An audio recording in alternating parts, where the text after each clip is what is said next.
Okay, mayong aga sa aton tanan. Aga. Mayong buntag.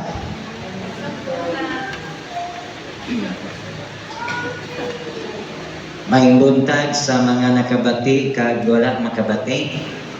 Salamat sa isa ka ambahanon amo na ang kabilidhon sa hamili nga dugo ni Kristo tungod kay pinaagi sa sina nga hamili nga dugo, ikaw kag ako nakaangkon sa kaluwasan. If you have a Bible, let us open our Bible in the book of 1 Corinthians chapter 15, verses 12 down to 19. Pangabay ko ang tanan nga magakindog agud sa pagtahod sa pulong sa Ginoo nga aton pagabasa. 1 Corinthians chapter 15, verses 12 down to 19. Kung ginawali namon ang inyong sa inyo nga nabanhaw si Kristo, nga ang iban diri sa inyo nagasiling wala sing pagkabanhaw. Kung matuod nga wala sing pagkabanhaw, nagakahulugan nga si Kristo wala man nabanhaw. Kag kung wala nabanhaw si Kristo, wala sing pulos ang amon pagwali. Kag wala sing pulos ang inyo pagtuo.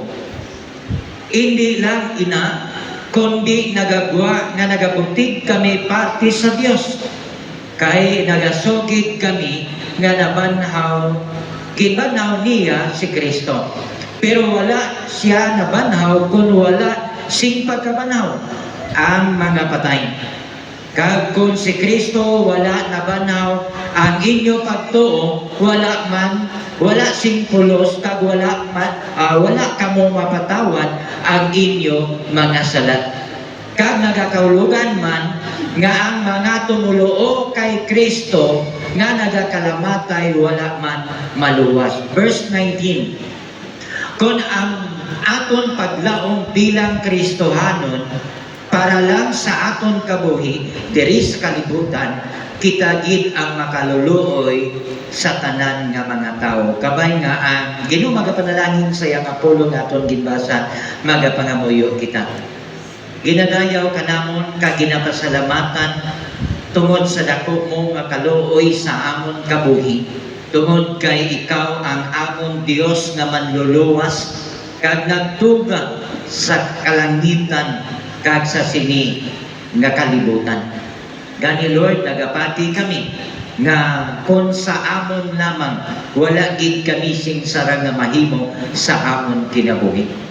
But salamat kay ara ikaw nga nagtugyan sang imo kabuhi, nagulat sang hamili mo nga dugo, agod nga kami tanan may kahilwayan sa amon kinabuhi. Salamat tungod kay ara ikaw nga nagdingon sa sini nga mga butang, agod mahangpan namon, maintindihan namon sa amon kinabuhi, ilabi na Ginoo sa imo nga pagkabanhaw. Kung ano ang kabangdanan nga ikaw nagtugyan kag nabanhaw gikan sa kamatayon. Salamat sa imo kaayo kag katutom, ilabi na ang kaalam nga ihatag nimo sa amon tanan. Nga hindi nga mga mensahe nga imo palabot sa siningaga, hindi ini magabalik nga walay kapuslanan diri sa imo atubangan. Kag pasaylohan man kami sa amon nga mga kalapasan nga nahimo, pinaagi sa pulong sa buhat kag sa nauna. Amon ini ginatugyan nga may pagpasalamat in Jesus name. Amen. Pwede na kamo makapungko.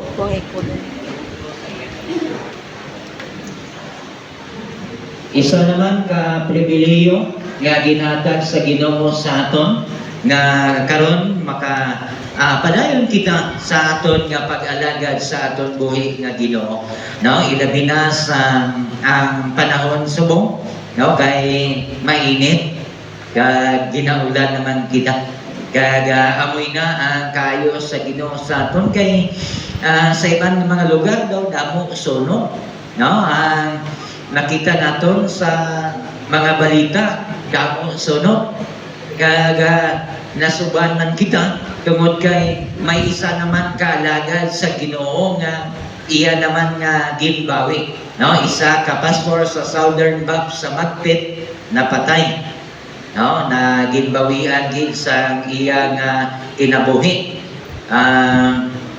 Tungod kay amo na, no? May mga palagyan gid man ang ginatawag kamatayon.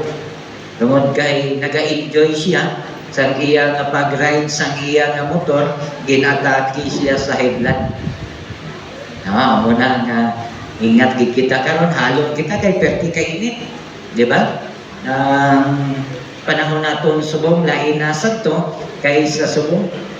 Sadto iya pwede pa ka maka-uba bayo mga alas 9, pwede pa ka maka-uba bayo, pero subong iya alas 7 pa lang. Hindi ka na makagawa, no? Kay sa kainit sa panahon. So, balantayanan gid niya pagkadugay-dugay ulanon, no? Kaga mo na ang na-experiensyahan namon sa Domingo, no? Tungod kay naglakat pa kami nga gaulan, no? Kaga kanami man sa amon na-experiensyahan kay ang amon balon nga tinapay, kami man ang nagkaon. Kay pertigid ang ulan, no? Kaga salamat gid, no, sa Habilosa family nga nag-sponsor sa tinapay sa aton San Domingo, no? Ila to nga sponsor na tinapay. Ambot sa buong sino mag-sponsor naman sa tinapay. Di ko balan. So, amo na kayo katutom sa Ginoo, no? Sa aton nga kabuhi, ilabi na sa Dila China family, no? Padayon nga gigamit man nila ang ila sa lakihan nga magamit sa nga buluhaton. Sa luyo sa mataas nga presyo sa gasolina, daw wala malang baliha tungod kay inabuluhaton sa Ginoo. Amen? Amo na nga ang kayo sa Ginoo sa aton nga nagabinuligay sa isa kag isa. So maybe sa Webes or Bernes, kung itugot sa Ginoo may dagyaw dito nga matabo, kag posibilidad karong Mayo makapatindog na kita temporarily sa simbahan, no? Amo na ang ilaman nga handom dito, wala sila nagahandom sa manami nga simbahan. Ang importante nga may ara sila nga mapasilungan nga magadayaw sa buluhaton sa Dios, no? Amo na ang kanami kag ara gid ang kainiton sa ilang nga pag-alagad dira sa aton buhing nga Ginoo. Nakita ko nga uhaw gid, no, ang ilang kabuhi, ang bisan nga daw kabudlay ang panahon pero ara sila nagahulat. Amo na ang mga buluhaton naton para sa Ginoo, rain or shine, no? Nagapadayon gid kag wala naging upang ang ina nga mga buluhaton tungod kay ang Ginoo kaupod naton. Kag ang mga kinahanglanon nagaamat-amat naman, no? Amo na nga wala gid kita ginpabayaan sa Ginoo. Kag ina-promisa sa Ginoo nga hindi niya pagpabayaan ang iya nga mga kanakan. Kag naibaluan naton, no, sa Domingo nga ang Kristo or si Jesus na napatay wala nagapabilin sa ginatawag kamatayon, no? Tungod kay nagapakita siya sa iyang mga gintutunan nga isa siya kabuhi, kag wala nagapabilin sa ginatawag kamatayon. Kag mga ebidensya nga makita naton nga ang ina nga Kristo nagpahikap, no? Kag nag-upod kaon sa ila, kag ginpakita, ginpamatud-an niya nga ang kamatayon wala gid singgahom sa iya.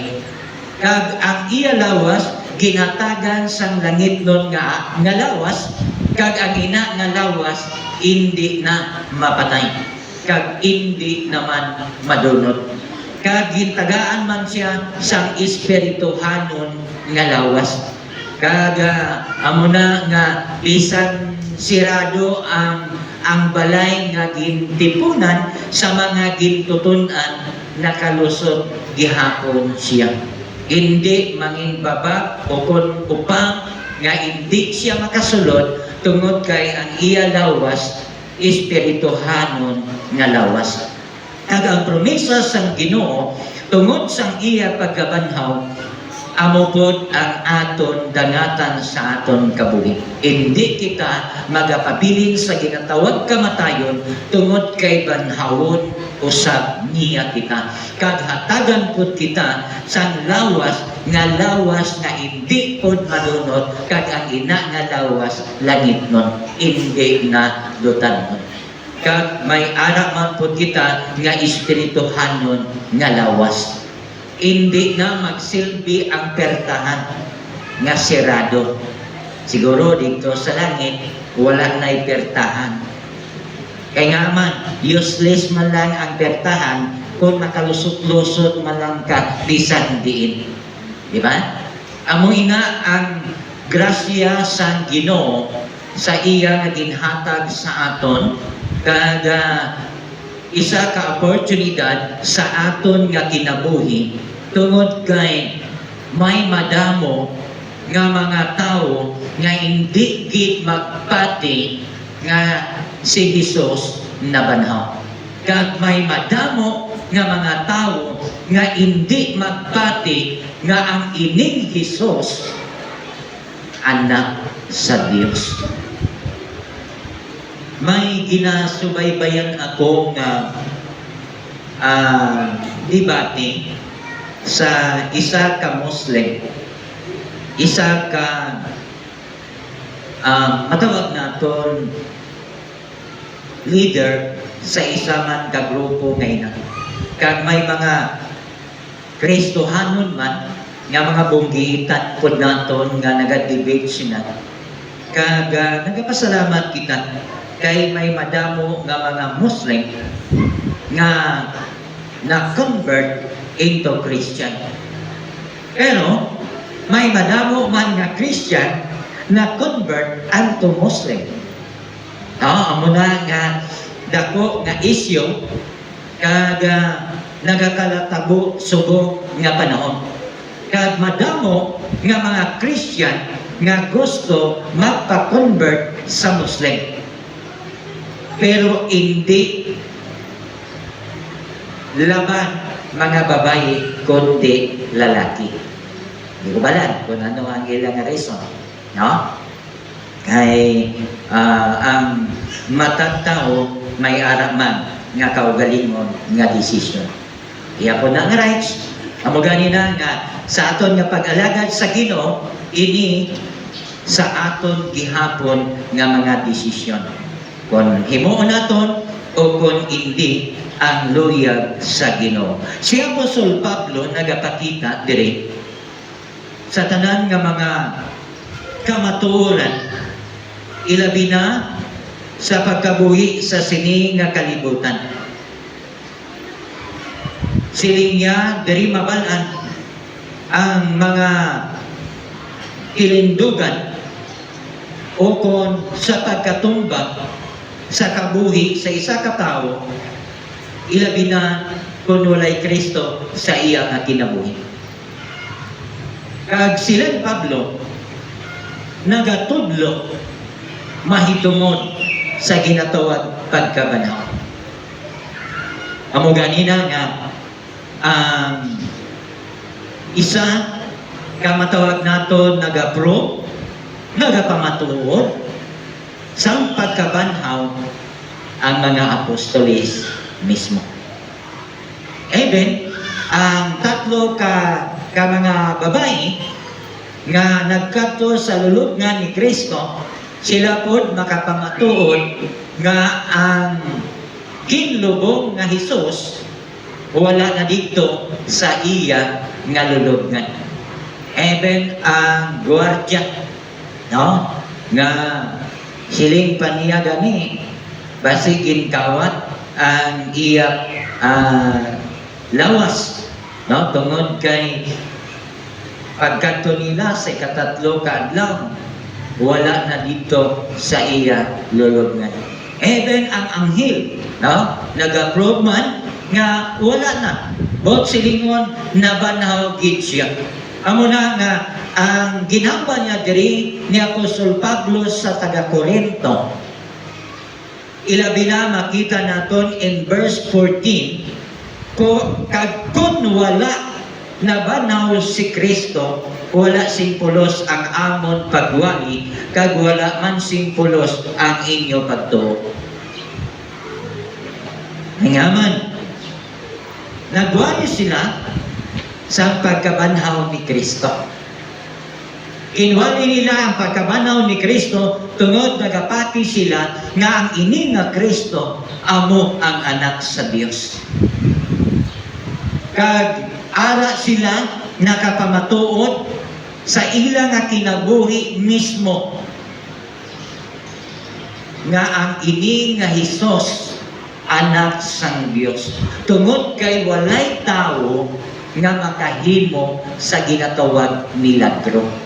Di ba?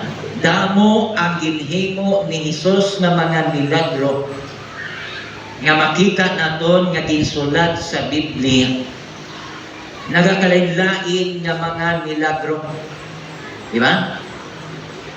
Kagwalay tao nga makahimo sina kundi ang anak lang sang Dios. Bot silingon nga kung walay pagkabanhaw, useless ang ila nga mga ginawali. Useless ang pulong sa Ginoo nga ila nga ginsangyaw tungod sa ila nga pagwali kung ini hindi matuod. So makita naton nga ang pagkabanhaw ni Kristo isa kadako nga importante sa aton nga pagkinabuhi. Tungod kay ang pagkabanhaw ni Kristo may dako ini nga kangtanan sa imo kabuhi, sa akon nga kabuhi, nga ang iya kamatayon kag ang iya nga pagkabanhaw. Tungod kay may dako gid ini nga simbolo sa aton kabuhi, ilabi na sa aton nga pag-alagad sa iya. May madamo kita nga mga na-eksperyensyahan, may mga problema, mga pagtilaw sa aton kinabuhi, may mga balatian nga nagalabot sa aton, pero tungod sa aton iya nga pagtuo dira sa Ginoo, sa iya nga pagpadala sa iya nga bugtong anak diri sa aton, agod nga ikaw kagako may kaluwasan ang aton nga kinabuhi.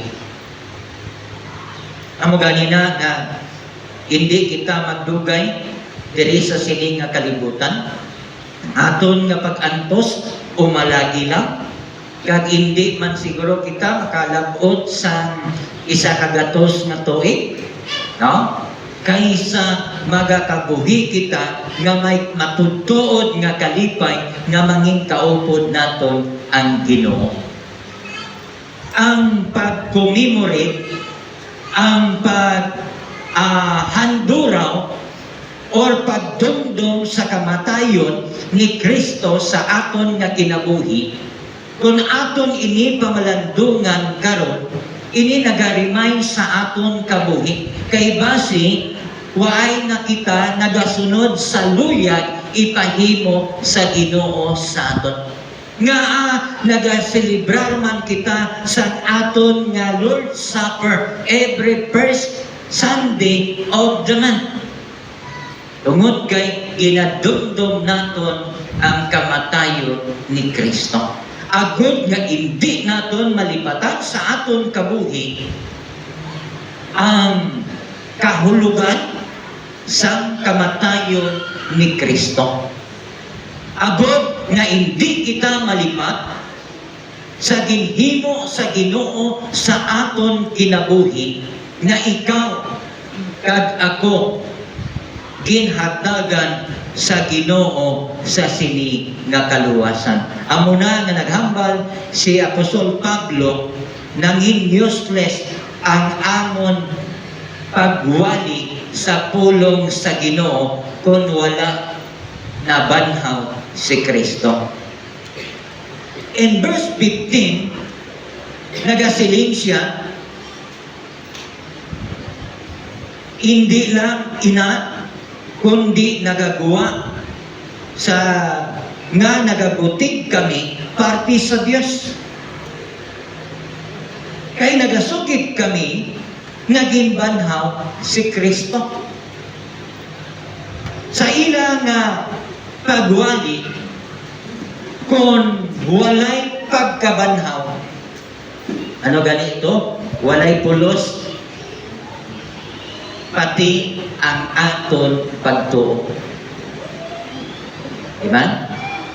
Then, in verse 15, nagahambal siya diri na po ang mga apostoles nahimo siya o nahimo sila nga false witnesses. Mahimo sila nga hindi matuod nga saksi kung walay pagkabanhaw.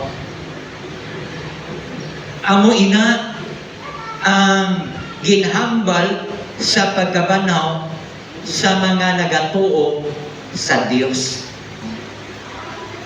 Kaya may mga tao nga hindi magpati. Ba? Wala siya nabanhaw. May gani nga wala nagpati nga ang Hesus wala siya mapatay.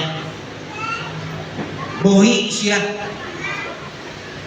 So may mga tao nga ang ila pagtuo nagapangduha-duha tungod kay sa ila nga sitwasyon, sa ila kahintangan, damo gid man ang hindi magpati. Amo na nga gitagaan kita freedom sa Dios sa pagpili.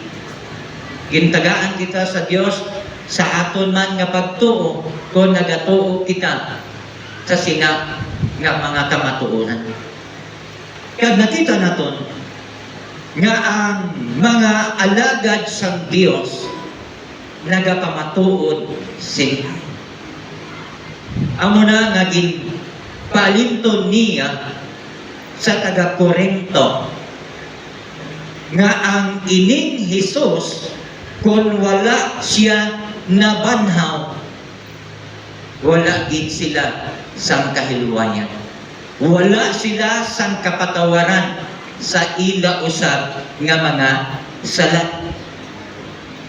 Amo nang ginaingon niya nga pero wala siya nabanhaw kung wala sing pagkabanhaw ang mga patay. Sabi no, walay pagkabanhaw kung walay mapatay. Sa aton pa, nasulat na nadaan sa Biblia. Amo gani na nga, ang Old Testament, halin sa Genesis, halin sa creation sa Ginoo, sa ila nga kabuhi, nagapanglampaw siya in the future. Ang ginpanglantaw nila, ang ila nga palabuton. That's why may mga propeta nga nagapangtagna, di ba? Nga ang Hesus magpakatawo kag mahimo siya nga isa kahari.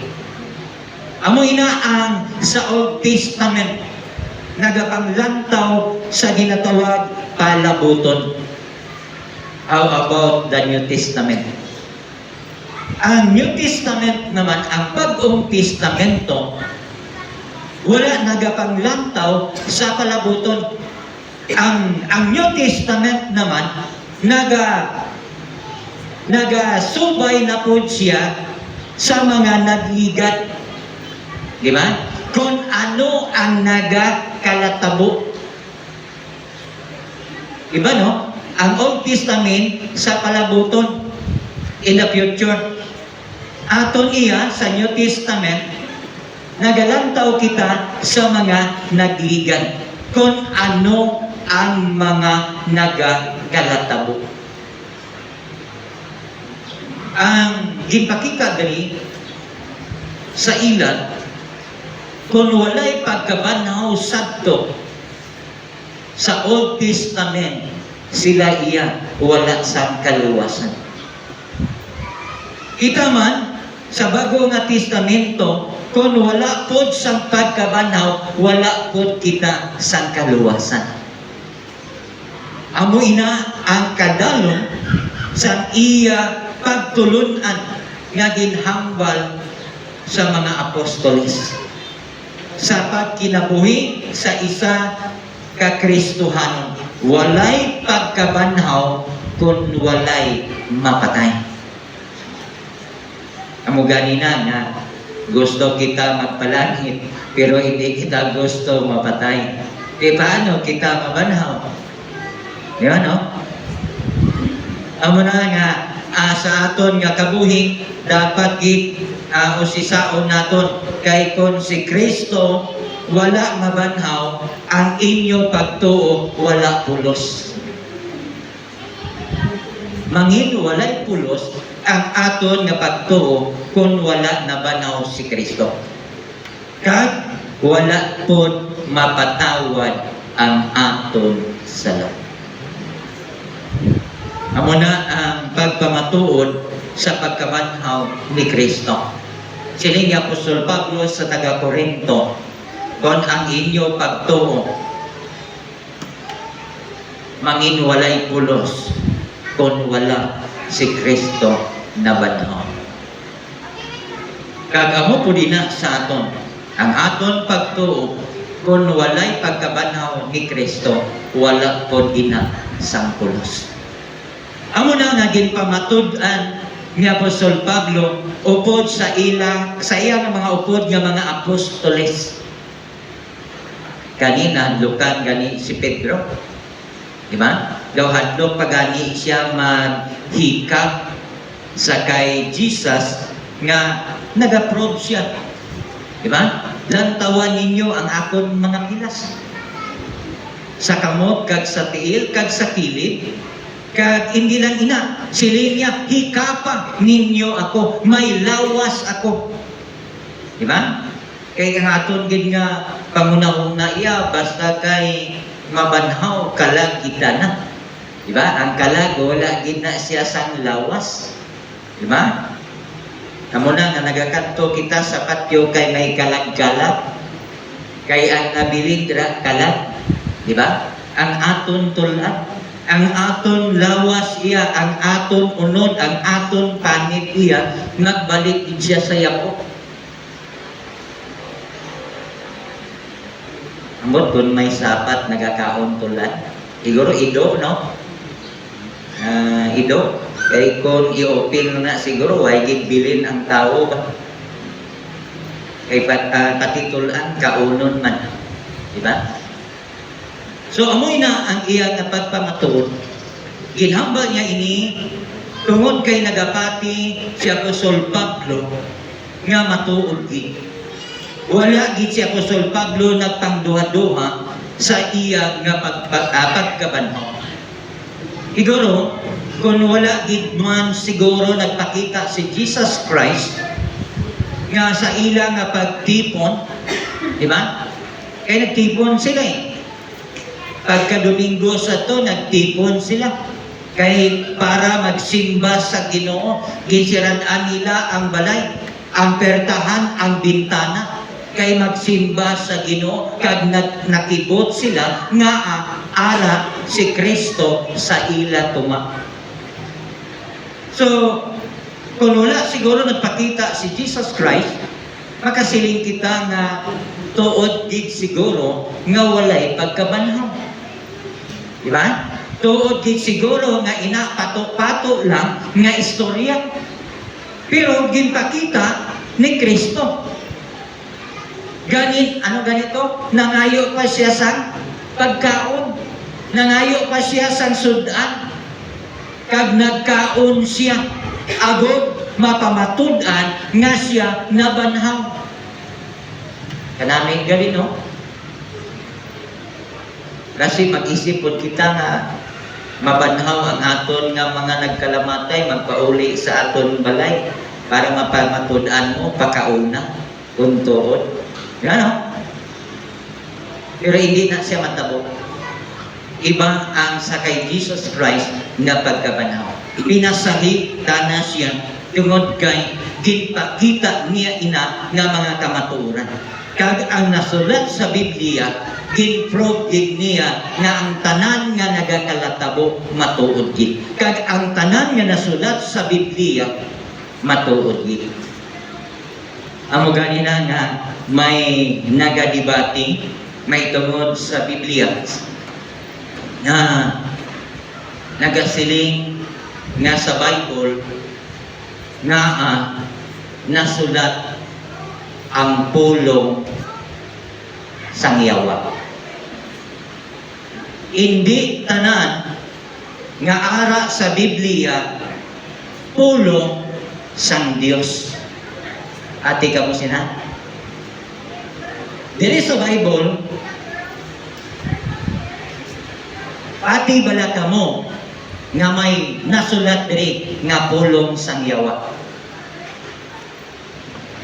Hindi tanan nga pulong sang Dios ang Biblia.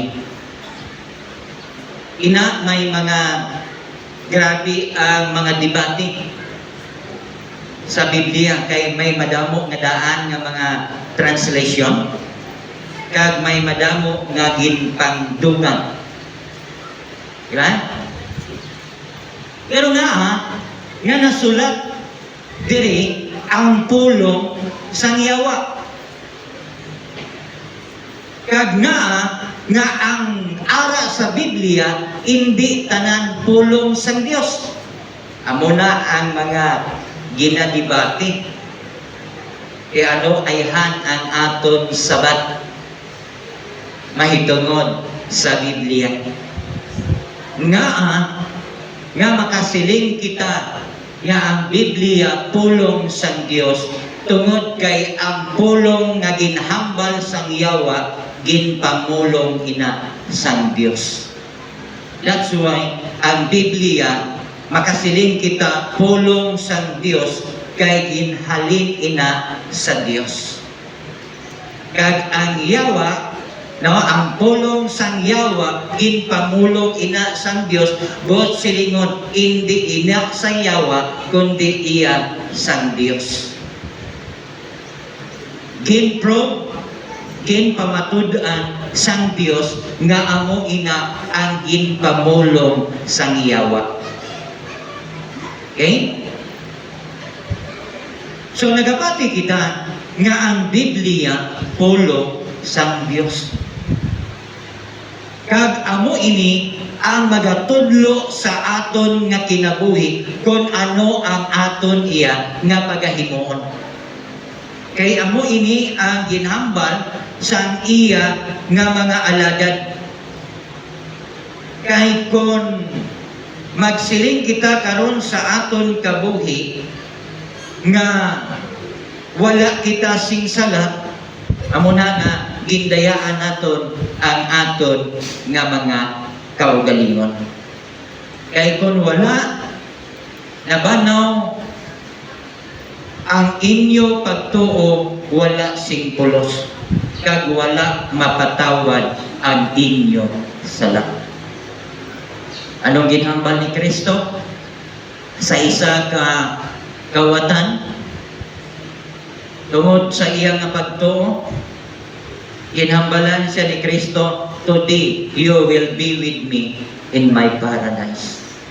Karon gidayon mangin kaupod ko ikaw sa akon paraiso. O silingon, insigida gid ang pagkabanaw ni Jesus Christ may dako ini nga kapuslanan man sa aton nga kabuhi tungod kay ang aton sala napatawad na didto sa cross. Amo na nga nagasiling siya mapuslanon gid ang pagkabanhaw ni Kristo. Siling pa sa katapusan ang ginhambal niya kag nagakaulugan man nga ang mga tumuloon ni Kristo nga nagkalamatay wala man sang kaluwasan. So kung wala siya nabanhaw, wala kita sang kaluwasan. Pero kung naton intindihon, kung wala sang ginatawag redemption, there is no salvation.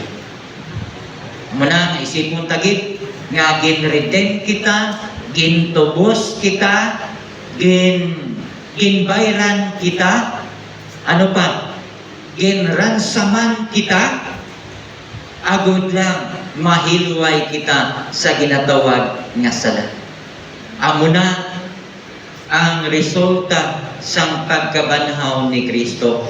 Kung ang aton paglaong bilang Kristohanon para lang sa aton kabuhi diri sa kalibutan, kita gid ang makaluluoy sa tanan nga mga tao. Muna ginhambal diri nga mangin miserable gid ang aton kabuhi kung hindi kita magpati nga si Kristo nabanhaw gikan sa kamatayon. Ano ang aton karon? Dapat magakalipay kita bilang isa ka anak sang Dios. Hindi lang ginhilway ang aton sala, ginluwas pagid kita ni Kristo. Sa kaluwasan nga ginhatag niya, sa pagpasaylo sa aton nga mga sala. Ano ang aton himuon nga malipay ang Dios? Sa iya nga ginbayad sa imo hindi kwarta, hindi pila, hindi bulawan, kundi ang iya lawas kag ang iya nga hamili nga dugo. Precious ina, pililhon ina sa aton nga kinabuhi, kung ina aton batonon sa aton kabuhi. Kag kung magakabuhi kita nga Kristohanon, tungod kay amo ini ang pagkabanhaw ni Kristo nga may kaangtanan gali sa aton nga pag-alagad sa iya. Ang promesa sang Dios sa aton tama katahon. Kay may ara gid kita nga dako nga palabuton sa aton nga kabuhi. Kag ang ina nga palabuton naton indi kapildihan, indi kalaglagan, kundi kadaugan sa isa ka anak sang Ginoo nga nagapati nga si Kristo nabanhaw gikan sa kamatayon kag pinaagi sa iya nga pagkabanhaw. Ginkumpirma ina sa pagkabanhaw ni Kristo nga nangin kompleto ang ginatawag kaluwasan. Hindi na siya pwede nga magpalansang liwat para madula ang sala sa katawhan, kundi magabalik na liwat si Kristo agod nga ikaw kag ako kuhahon niya kag dalon niya nga kondiin siya didto man kita. That is the promise of God nga iya ginpahayag sa mga kaanakan niya. Kung may handom kita sini ang pagkabanhaw ni Kristo, importante bala sa aton kabuhi. Nagpati bala kita sa iya nga pagkabanhaw? Nagatuo bala kita nga nabanhaw siya dito sa ginatawag kamatayon, dito sa iya nga lulubngan? Kag nagatuo bala kita sa iya nga mga pulong karon nga sa iya nga pagkabanhaw, kung mapatay man kita, pagkabanhawon man kita? Diba? Kadamo sa mga promesa sa Diyos sa aton kabuhi. Amo na nga hindi kita magkataka sa aton nga pag-alagad, hindi kita magpagduwa-duwa sa aton nga kabuhi, sa aton nga pag-alagad, tungod kay ang aton nga pagpangabudlay para sa Ginoo may dako gid nga kapuslan. Imoa ang dapat mong himuon nga malipay ang Dios sa imo. Kay ang reward sini maangkon nimo kung magabalik na siya. Ikaw kag ako mag-atubang sa iya kag dirak mabato naton ang ginhambal sa Ginoo natuod bala ini siya o kung hindi sa aton kabuhi. Ang desisyon kita lang gihapon. Kung nagapati kita, nga may palabuton kita nga blessing halin sa Ginoo, do it for the glory of God. Pero kung wala ikaw nagapati sini, imo ina nga pagtuon sa imo man nga kabuhi, then walay tao nga pwede nga makababag sina. Pero ang promisa sang Ginoo, perti ka nami, kay ikaw kag ako mangin kaupod sa iya nga gingharian. Lord, salamat sa imong nga mga pulong. Salamat sa sini nga mga mensahe nga makahatag sa pagpalikon sa amon nga pagtuo ka pag-alagad dira sa imo. Nga hindi kami magpangduha-duha. Hindi kami magakaluya sa amon nga pagpadayon sa pag-alagad dira sa imo. Tungod kay ang imo pulong matuod. Walang ikaw sang ginalimot sa amon kabuhi. Kag ang init tanan imo ginpahayag tungod ang init tanan para di sa imo nga mga kanaran. Handom gid namo nga kami tanan magaupdanay sa imo gingharian. Natugyan ko ini nga may pagpasalamat in Jesus name. Amen.